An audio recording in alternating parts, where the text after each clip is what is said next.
as well. So with all of this running amok in our minds, it seems like we really need some tools to have some peace and settlement and focus and productivity. And you guys have developed a program. It's outstanding. It's called The Power of Thanks. Yeah.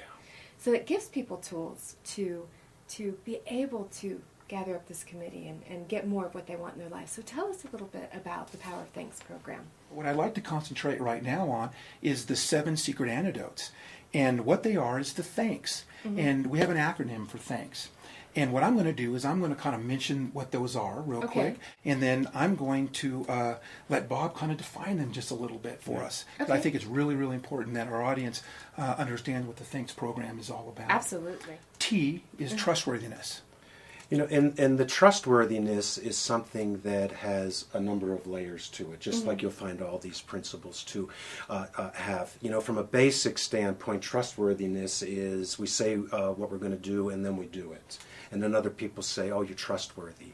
But how often do we fail to go inside of ourselves and deceive ourselves by not following through on what we say we're going to do?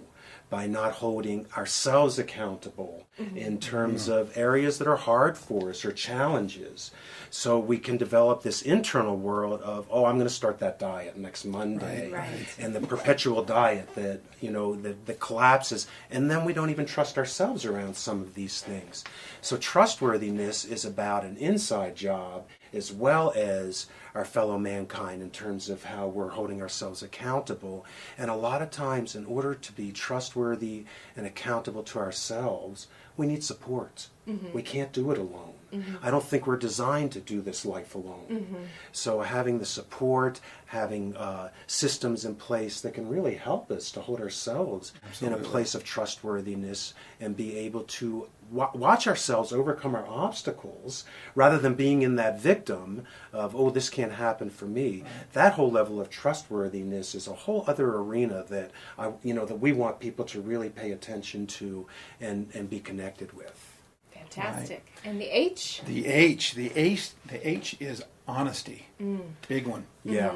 Yeah, honesty happens in a tier level, and the way we break it down is there's the cash register honesty, and that's kind of a prerequisite. You know, if I'm keeping the extra change rather than saying you gave me too much change when I buy something, then I've got some work to do just at the basic level.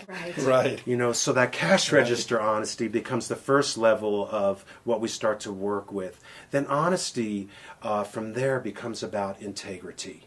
And honesty is about being impeccable with our word, really being able to follow through on what we say we're going to do and make good on it.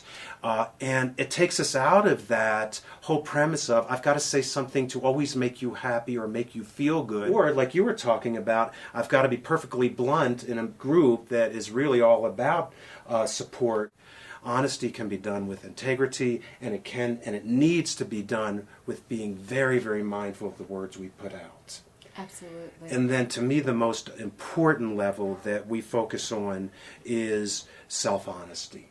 Because the self-honesty is the place where we really start to separate out that committee and that whole fear and victimization and shame-based, which is the big deceiver and the liar, from that whole place of, who am I? What am I really about? What is my purpose? How am I going to give meaning to my life? And to really start to peel the layers of how we self-deceive and get closer and closer to the honest truth about our sense of essence, our sense of authenticity. Absolutely. And the A. Oh, the A. The A is a big one, and it's amends. Amends. Okay, guys, here's the amends thing. Big. We live in a culture where it's somebody else's fault. Going back to that victim thing. Going back to the victim thing. And we leave a wake of wreckage in our path in terms of the destruction, the deceit, the dishonesty. And part of getting right with finding meaning and purpose and passion and living from a place of more joy is to discard a lot of that crud that we carry around throughout our lives. That's a good word for it. It crud. is. It's Absolutely. toxic energy. And one of the things that we work with people on is looking at who have you harmed, not who has harmed you. Right. Who have you harmed? Well, they harm me more than I harm them. Doesn't matter. Doesn't matter. It's about cleaning up your side of the street and getting things right in here. Whether somebody accepts your amends, apology, or they don't, it's about the willingness to purge it and to make good with it. Right. And whether it's a verbal amend, whether it's a financial amend because we've ripped somebody else off, or whether it's just an amend of doing service of some sort because we can't go directly to the source of somebody that we hurt in the past, Right. and making an amend in that way by offering ourselves. So that's the form of amends that's about the past. The amends in the present is the other part. If we do something in our humanness to hurt somebody unintentionally or intentionally, we have to be able to say, I'm sorry. Right. I apologize if I wounded you in any way. I apologize for that. And not only am I sorry for what I've done, but I'm going to do my very best not to do that again. Right. Right. To be human, to be fallible is human. Yeah. But then to learn from our mistakes, that's divinity. Got it. And the N. Well, the N. The N is one that I actually struggled with for some time, and that is neutrality. Neutrality. Neutrality can be called many different things. We've called it neutrality because it kind of fits with the way we think about this, and it also fits into the thanks acronym. Yeah, that's always helpful.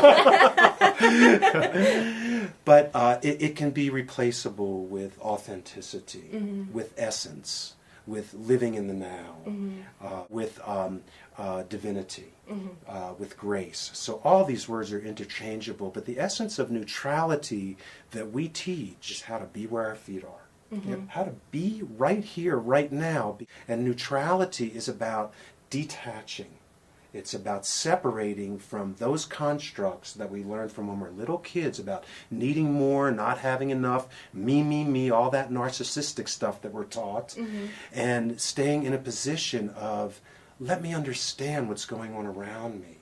Rather than being so interested about me, I might learn something if I become very interested in you. So we use this word a lot called empathy.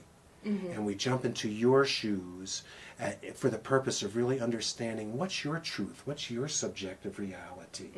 And in Shotokan karate, which I did for a lot of years, there's something called Shoshin. And Shoshin is empty mind. And we don't pay any attention to what we think is going to happen next. We stay open to the unfolding process of what is presenting itself and seizing it in each moment as it unfolds.